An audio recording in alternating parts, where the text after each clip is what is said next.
Good morning to all of you. जो हमने chapter अभी कंटिन्यू कर रखे थे वो था हमारा चैप्टर नंबर 5 ज्योग्राफी का major domains of the earth. जो आज हम लोग का टॉपिक है, जो आज हम लोग इस वीडियो में कवर करेंगे, वो है हमारा इम्पोर्टेंस ऑफ एटमॉस्फेयर। एटमॉस्फेयर की क्या इम्पोर्टेंस है, तो आज ये हमारा लास्ट टॉपिक है इस चैप्टर का। ठीक है, तो आज चलिए इसको हम लोग कंप्लीट करते हैं। इस छोटे से टॉपिक इम्पोर्टेंस ऑफ एटमॉस्फेयर के बाद छोटा सा एक और टॉपिक बचा, वो बायोस्फीयर। आज ये दोनों टॉपिक हम लोग ख़त्म कर लेंगे। तो चलिए स्टार्ट करते हैं टॉपिक इम्पोर्टेंस ऑफ एटमॉस्फेयर, जिसका फर्स्ट पॉइंट है the atmosphere protect us from harmful ultraviolet radiation. जो एटमॉस्फेयर होता है वो सूरज से जो अल्ट्रावायलेट रे, जो हार्मफुल अल्ट्रावायलेट रे निकलती है, वो इस चीज़ से हमें बचाती है। कैसे बचाती है आपको पता है ना?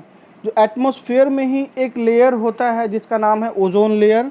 वो ओजोन लेयर एक फ़िल्टर की तरीके से काम करता है। वो अल्ट्रावायलेट रे जो होता है, जो हार्मफुल अल्ट्रावायलेट रे जो सन से निकलती है, वो उस चीज़ को क्या करती है, एब्जॉर्ब करती है या फिल्टर करती है, और फ्रेश लाइट या जो भी मतलब ऐसी रोशनी हम तक भेजती है जो हार्मफुल नहीं होती है।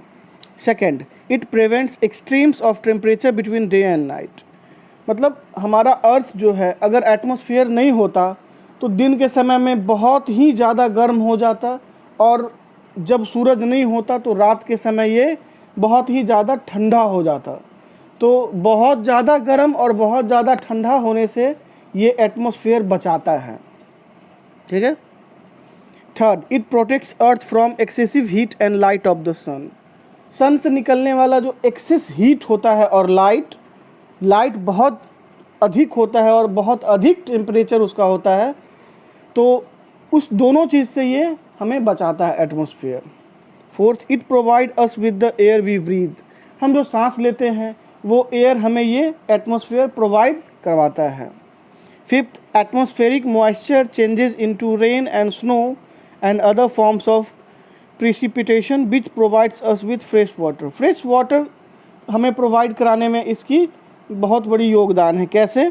तो एटमॉस्फेयर के कारण ही एटमॉस्फेयर के अंदर जो मॉइस्चर होता है, वही मॉइस्चर जो है बाद में चल के या तो वर्षा बनता है या तो वो स्नो बनता है या अदर फॉर्म्स, जो बाद में चल के क्या होता है, हमारे जो फ्रेश वाटर होते हैं वो हमें इस दोनों तरीके से ये प्रोवाइड होता है। आपने देखा होगा एटमॉस्फेयर में मॉइस्चर होता है, धूप होती है, धूप से जो वाटर सोर्स है वो इवेपोरेट होता है। इवेपोरेट होता है तो वो water turns into water vapour.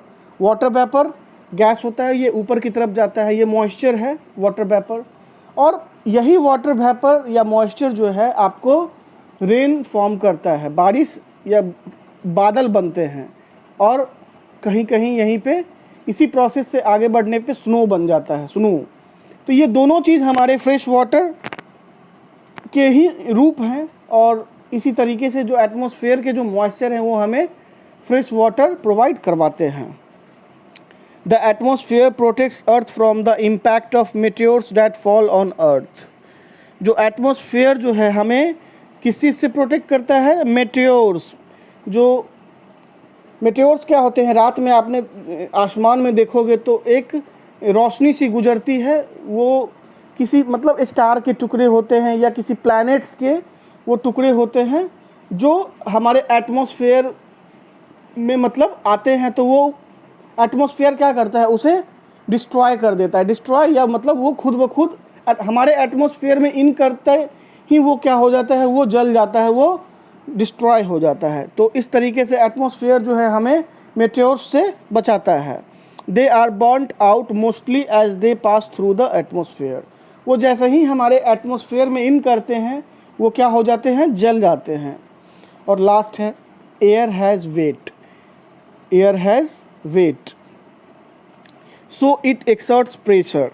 Air में वजन होता है, इसीलिए वो प्रेशर क्रिएट कर पाते हैं। जैसे आपने देखा होगा घर में खाना बनाने के लिए जिस गैस का इस्तेमाल करते हैं उसका नाम है LPG gas, liquefied petroleum gas.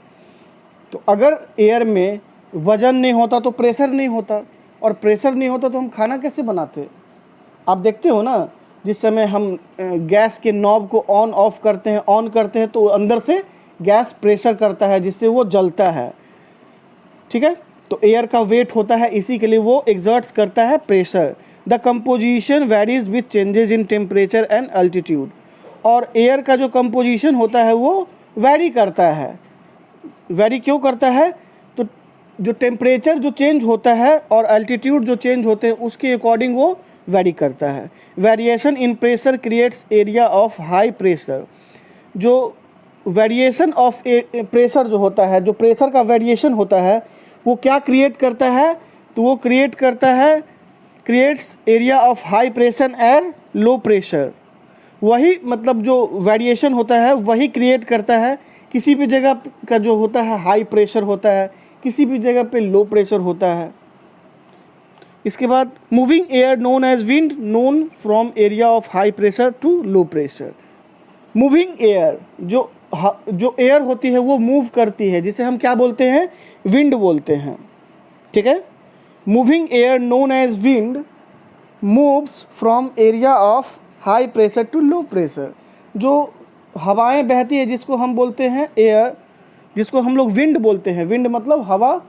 तो वो एयर जो है वो जब मूव करता है तो उसे हम हवा बोलते हैं। तो एयर किधर से किधर मूव करता है?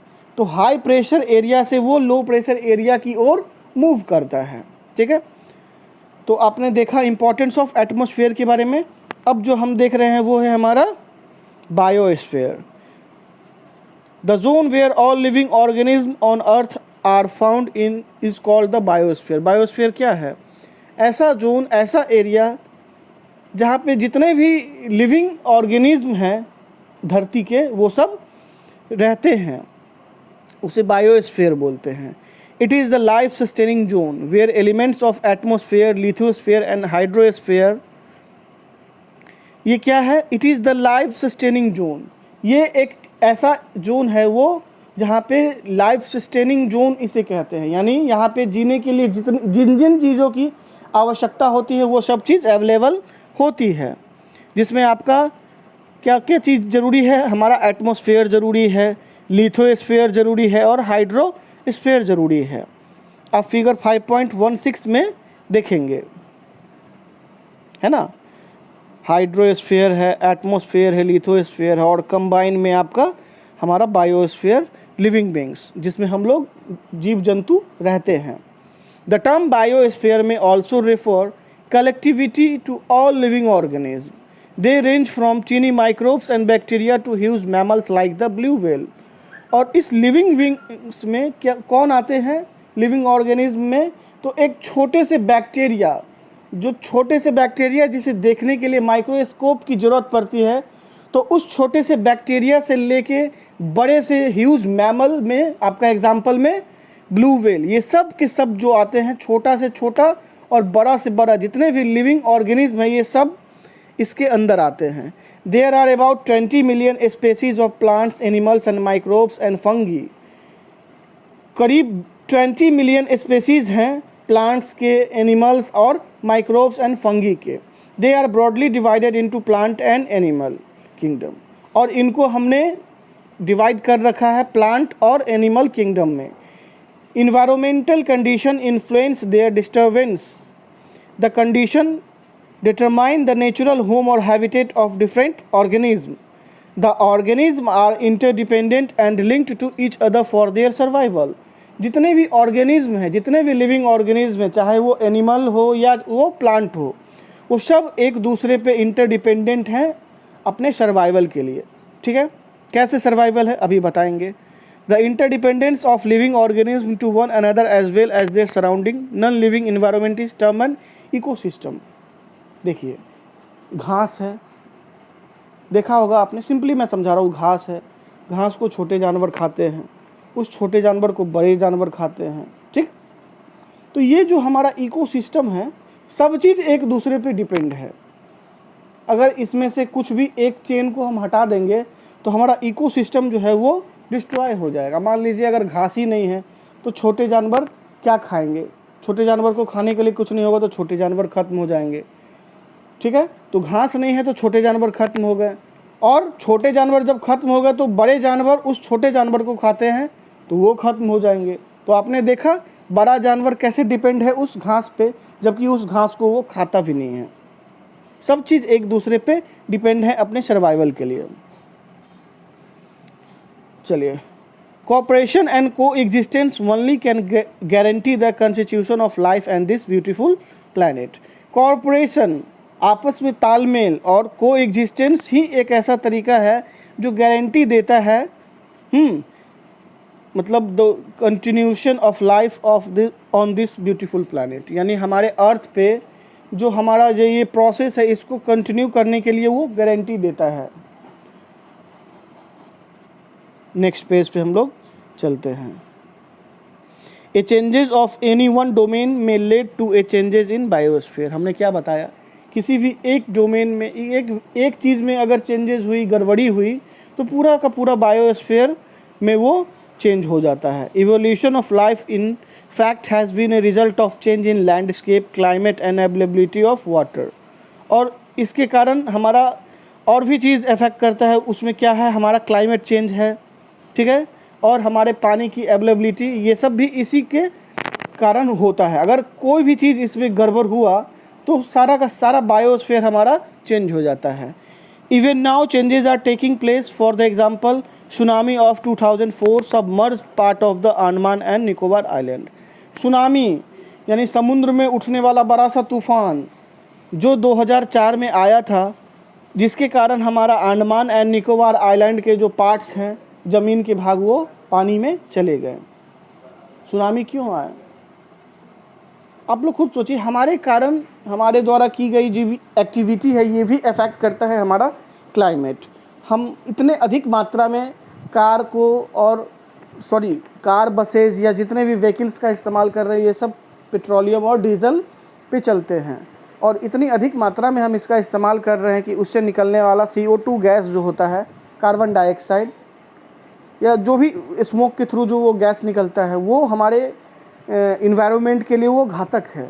वो जो स्मोक है, वो स्मोक जो है अफेक्ट करता है हमारा ग्लोबल वार्मिंग, जो हमारा दिन प्रतिदिन जो ग्लोबल वार्मिंग है वो लेवल, उसका टेम्परेचर, उसका लेवल बढ़ता जा रहा है, जिसके कारण जो हमारा ग्लेशियर जोन है, ग्लेशियर जोन यानी बर्फ़ जो है पहाड़ों पे, वो अधिक मात्रा में पिघल रहे हैं। अधिक मात्रा में जब बर्फ़ पिघलेंगे तो वो अधिक मात्रा में पानी में कन्वर्ट होगा, और वो पानी हमारा आखिरकार समुद्र में ही जाता है, जिसके कारण हमारा वाटर लेवल जो है समुद्र का वो बढ़ता जा रहा है। तो हमने क्या एक्टिविटी किया और उसका निगेटिव इफ़ेक्ट हमारे इन्वायरमेंट, हमारे बायोस्फीयर में क्या पड़ा, आपने देखा। अब देखिए, man's role in the environment. हम इंसानों का क्या योगदान है, क्या रोल है हमारे इन्वायरमेंट में।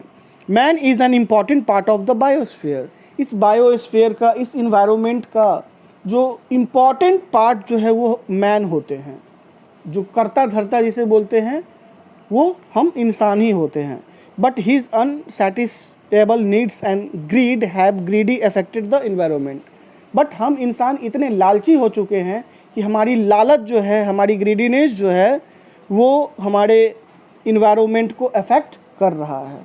हम इतनी अधिक मात्रा में पानी का इस्तेमाल, उसका दुरुपयोग कर रहे हैं कि आने वाले कुछ सालों में फ्रेश वाटर की इतनी कमी हो जाएगी कि हम अपने नेक्स्ट जनरेशन को एक गलत इन्वायरमेंट दे के जाएंगे। यानी एक ऐसा इन्वायरमेंट रहेगा जहाँ पे इंसान रहेगा बट पानी नहीं रहेगा, पानी के लिए उसे मशीन पे आश्रित रहना पड़ेगा। दूसरा नंबर, हम पेट्रोल डीजल का इतना, ये नेचुरल रिसोर्स है, पेट्रोल डीजल का इतना अधिक मात्रा में इस्तेमाल कर रहे हैं, जिसका निगेटिव इफेक्ट आपने देख ही लिया, आपको मैंने अभी बताया। Bye deforestation man has damage soil. इतनी अधिक मात्रा में मानव की जनसंख्या इतनी अधिक बढ़ रही है कि उसे रहने के लिए ज़मीन कम पड़ रही है, तो वो क्या करता है, तो वो जंगलों को काटता है, जंगलों को बड़े तेज़ी से काट के वहाँ अपना घर बनाता है, या उसमें खेत, उस जंगल को खेत में तब्दील करता है। तो क्या हुआ, जंगल हमारे जो पेड़ पौधे हैं हमारे इकोसिस्टम के लिए बहुत ही फ़ायदेमंद है। अगर पेड़ पौधे नहीं हुए तो फिर हम कहाँ से होंगे। तो पेड़ पौधे को इतनी अधिक मात्रा से मानव काट रहा है अपनी ज़रूरत को पूरा करने के लिए, जो क्या करता है, जिसका इफेक्ट होता है डिफॉरेस्टेशन। डिफॉरेस्टेशन के कारण जो है सॉइल इरोजन होता है, जो हमारा सॉइल है वो डैमेज होता है। आपने देखा जब बारिश होती है तो मिट्टी की कटती है, मिट्टी कटती है, और मिट्टी को कटने से बचाता है हमारा पेड़। ठीक है, तो मिट्टी के अपर लेवल पे ही जो हमारे सॉइल की फर्टिलिटी होती है वो होती है। अगर मिट्टी का ऊपरी परत ही हट गया तो फिर उस मिट्टी में क्या उसकी तत्व रही जिसके कारण वो उसकी उपजाऊ शक्ति ही खत्म हो जाती है। Even man's own existence is threatened. Man has polluted air, land and water by discharge of industrial wastage and smoke from vehicles. इंसान खुद के लिए भी समस्या उत्पन्न करता जा रहा है। वो जो है फैक्ट्रियों से निकलने वाले जो हानिकारक स्मोक हैं या उसके जितने भी केमिकल्स वो यूज़ करता है उसको ड्रेन आउट नदियों में कर रहा है, जिसके कारण हमारा पानी गंदा हो रहा है। उसके स्मोक के कारण हमारा वातावरण गंदा हो रहा है, जिसके कारण क्या हो रहा है, ग्लोबल वार्मिंग आ रहा है। ठीक है, कार्बन डाइऑक्साइड का लेवल जो है वो एटमॉस्फेयर में बढ़ता जा रहा है, जो ग्लोबल वार्मिंग क्रिएट कर रहा है। ग्लोबल वार्मिंग मतलब जो हमारा जो नेचुरली जो टेम्परेचर आप देख रहे हैं, पहले इतनी गर्मी नहीं पड़ती थी, बट आप गर्मी के सीज़न में आप देखोगे बहुत अधिक गर्मी पड़ती है। सर्दी पड़ी तो वो सर्दी भी बहुत अधिक यानी ये जो हमारा इन्वायरमेंट इनबैलेंस हो गया, हमारा एटमॉस्फेयर इनबैलेंस, जिसके कारण गर्मी अधिक बढ़ती जा रही है, जिसको हम ग्लोबल वार्मिंग बोलते हैं, जिसका मेन रीज़न आपका इंडस्ट्रियल स्मोक होता है, rise of global temperature. Natural resources are being used up rapidly. प्राकृतिक संसाधने, नेचुरल रिसोर्सेज का इस्तेमाल हम बहुत ही तेज़ी से करते जा रहे हैं। There is no concern for future generation. हम अपने आने वाले पीढ़ी के लिए कुछ भी छोड़ के नहीं जाना चाहते हैं, ऐसा लग रहा है। अगर हम इतनी तेज़ी से अगर इस चीज़ का इस्तेमाल करते रहें तो आने वाले जनरेशन को हम कुछ भी नहीं दे पाएंगे, उनके लिए नेचुरल रिसोर्स कुछ भी नहीं रह पाएगा। If we want the earth to remain beautiful with life on it, we have to change our attitude. अगर हम चाहते हैं कि हमारा अर्थ जैसा खूबसूरत है, इसकी खूबसूरती वैसी बनी रहे तो हमें जो है अपना बिहेवियर चेंज करना पड़ेगा, हमें अपना एटीट्यूड चेंज करना पड़ेगा। We should not try to disturb the balance in the environment. हमें जो इन्वायरमेंट का बैलेंस है इसे डिस्टर्ब नहीं करना चाहिए। Our motto should be live and let live. हमारा मोटो क्या होना चाहिए, जीने और जीने दो वाला।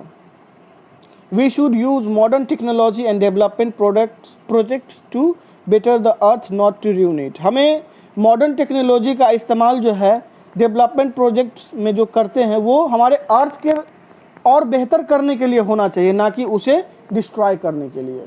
ठीक है, तो आपका ये जो चैप्टर था ये बहुत ज़्यादा लंबा चैप्टर था, तो इस चैप्टर को आज हमने ख़त्म कर लिया। इसके जो शॉर्ट आंसर वगैरह हैं वो आप खुद से करेंगे। जहाँ भी कुछ प्रॉब्लम होगी, आपके पास मेरा फ़ोन नंबर है, व्हाट्सएप नंबर है, आप हमें मैसेज करें तो हम उस चीज़ को सॉल्व करने की कोशिश करेंगे। ठीक है, कहीं भी कुछ चीज़ें समझ नहीं आ रही है तो उसके लिए मैं अवेलेबल हूँ, आप मुझे कॉल कीजिए, कमेंट कीजिए वीडियो में, मैं इस चीज़ को आपको समझाने की फिर से कोशिश करूँगा उस चीज़ को। चलिए आज के लिए इतना ही है, फिर हम लोग नेक्स्ट क्लास में आगे बढ़ते हैं।